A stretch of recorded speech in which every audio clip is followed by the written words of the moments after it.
اعوذ باللہ من الشیطان الرجیم بسم اللہ الرحمن الرحیم السلام علیکم ورحمۃ اللہ وبرکاتہ۔ حضور پاک صلی اللہ علیہ وآلہ وسلم نے خواب دیکھا ہے کہ وہ اپنے صحابہ کے ساتھ امن کی حالت میں مکے میں داخل ہوئے ہیں اور انہوں نے عمرہ کیا ہے، اور اس کے بعد صحابہ نے اور آپ نے بال منڈوائے ہیں اور آپ پھر بیت اللہ میں داخل ہوئے ہیں،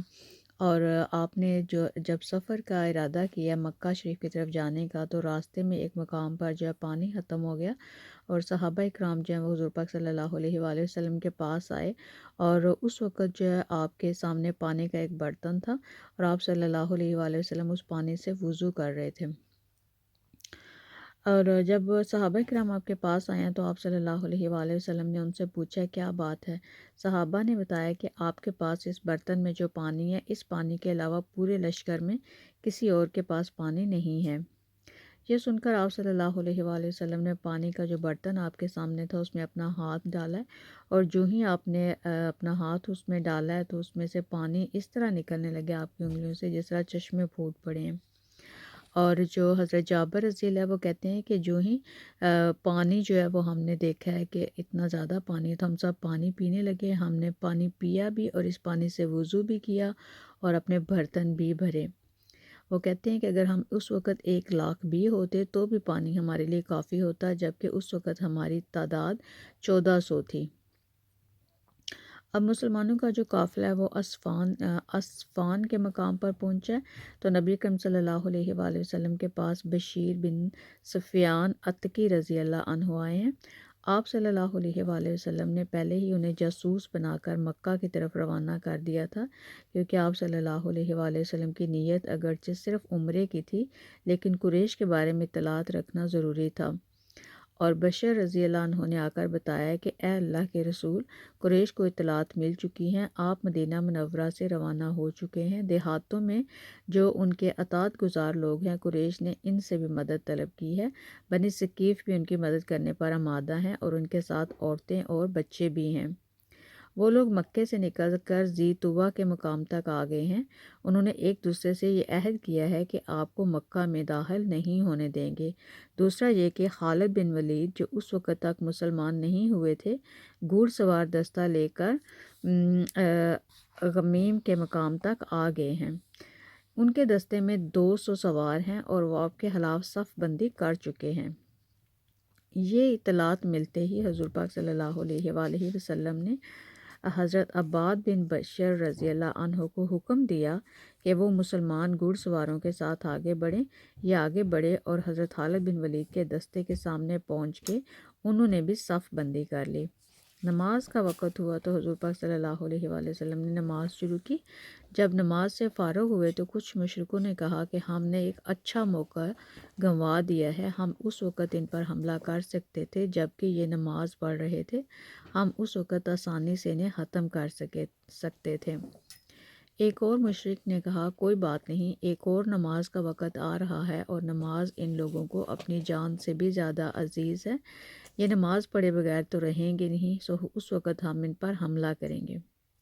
نماز عصر کا وقت ہوا تو اللہ تعالیٰ نے حضور پاک صلی اللہ علیہ وآلہ وسلم کے پاس حضرت جبرائیل کو بھیج دیا، اور وہ صلاۃ خوف کی آیت لے کر آئے جس میں اللہ تعالیٰ نے فرمایا اور جب آپ ان کے درمیان ہوں اور آپ انہیں نماز پڑھانا چاہیں تو یوں کرنا چاہیے کہ لشکر کا ایک گروہ تو آپ کے ساتھ کھڑا ہو جائے اور وہ لوگ ہتھیار لے لیں، پھر جب یہ لوگ سجدہ کر چکے ہیں تو یہ لوگ آپ کے پیچھے آ جائیں اور دوسرا گروہ جس نے نماز نہیں پڑھی آ جائے اور آپ کے ساتھ نماز پڑھ لے، اور یہ لوگ اپنے بچاؤ کا سامان ہتھیار وغیرہ لے لیں۔ سورہ نساء۔ چنانچہ اسی طرح نماز ادا کی گئی، یعنی یہ نماز خوف تھی، یعنی جب دشمن سے مقابلہ ہو تو آدھا لشکر پیچھے ہٹ کر 2 رکعت ادا کر لے اور واپس اپنی جگہ پر آ جائے، اور باقی جو لوگ رہ گئے ہیں اب وہ جا کر 2 رکعت ادا کریں۔ اس نماز کی ادائیگی کا تفصیلی جو طریقہ ہے وہ آپ کو فقہ کی کتب میں جو ہے وہ آپ کو مل سکتا ہے۔ مسلمانوں نے جب عصر کی نماز اس طرح ادا کی ہے تو جو مشرک ہیں وہ بول اٹھے ہیں کہ افسوس ہم نے ان کے خلاف جو سوچا تھا اس پر عمل نہ کر سکے۔ ادھر حضور پاک صلی اللہ علیہ وآلہ وسلم کو اطلاع ملی کہ قریش مکہ آپ کو بیت اللہ کی زیارت سے روکنے کا فیصلہ کر چکے ہیں۔ تو آپ صلی اللہ علیہ وآلہ وسلم نے صحابہ کرام رضی اللہ عنہ سے اس بارے میں مشورہ کیا اور ان سے فرمایا کہ لوگو مجھے مشورہ دو، کیا تم یہ چاہتے ہو کہ ہم بیت اللہ کی زیارت کا فیصلہ کر لیں اور جو بھی ہمیں اس سے روکے اس سے جنگ کریں؟ آپ صلی اللہ علیہ وآلہ وسلم کی یہ بات سن کر حضرت صدیق اکبر رضی اللہ عنہ نے کہا، اے اللہ کے رسول، آپ صرف بیت اللہ کی زیارت کا ارادہ فرما کر نکلے ہیں، آپ کا مقصد جنگ اور خون ریزی ہرگز نہیں ہے، اس لیے آپ اسی ارادے کے ساتھ آگے بڑھتے رہیں، اگر کوئی ہمیں اس زیارت سے روکے گا تو اس سے جنگ کریں گے۔ حضرت مقداد رضی اللہ عنہ نے کہا، اے اللہ کے رسول، ہم آپ سے وہ نہیں کہیں گے جو بنی اسرائیل نے موسیٰ علیہ السلام سے کہا تھا کہ تم اور تمہارا رب جا کر جنگ کرو،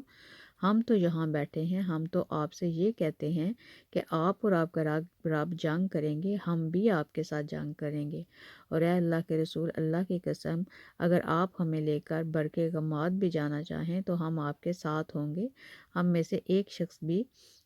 پس و پیش نہیں کرے گا۔ برق غماد جو ہے یہ مدینہ منورہ سے بہت دور دراز ایک جگہ کا نام ہے،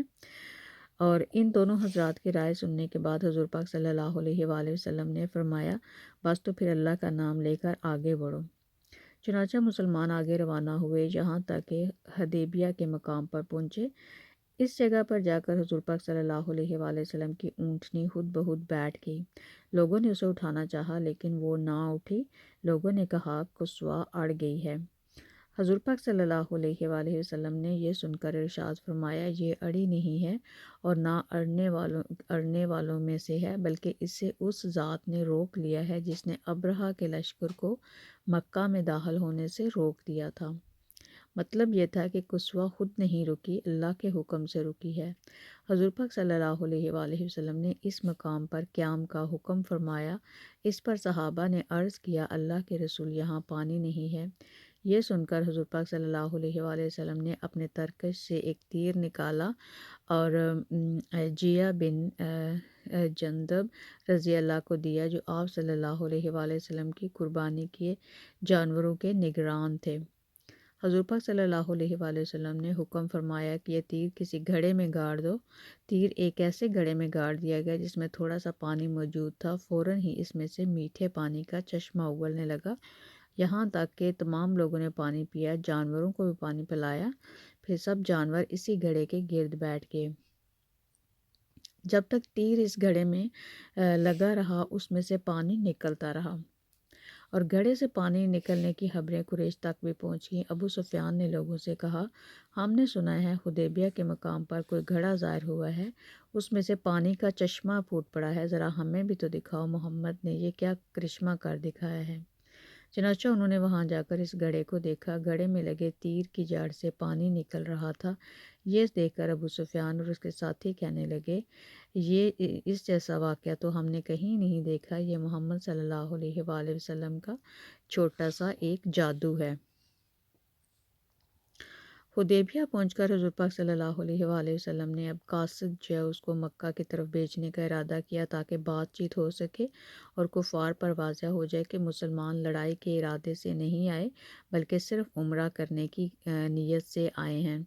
اس غرض کے لیے آپ نے 2-3 قاصد بھیجے لیکن بات نہ بن سکی۔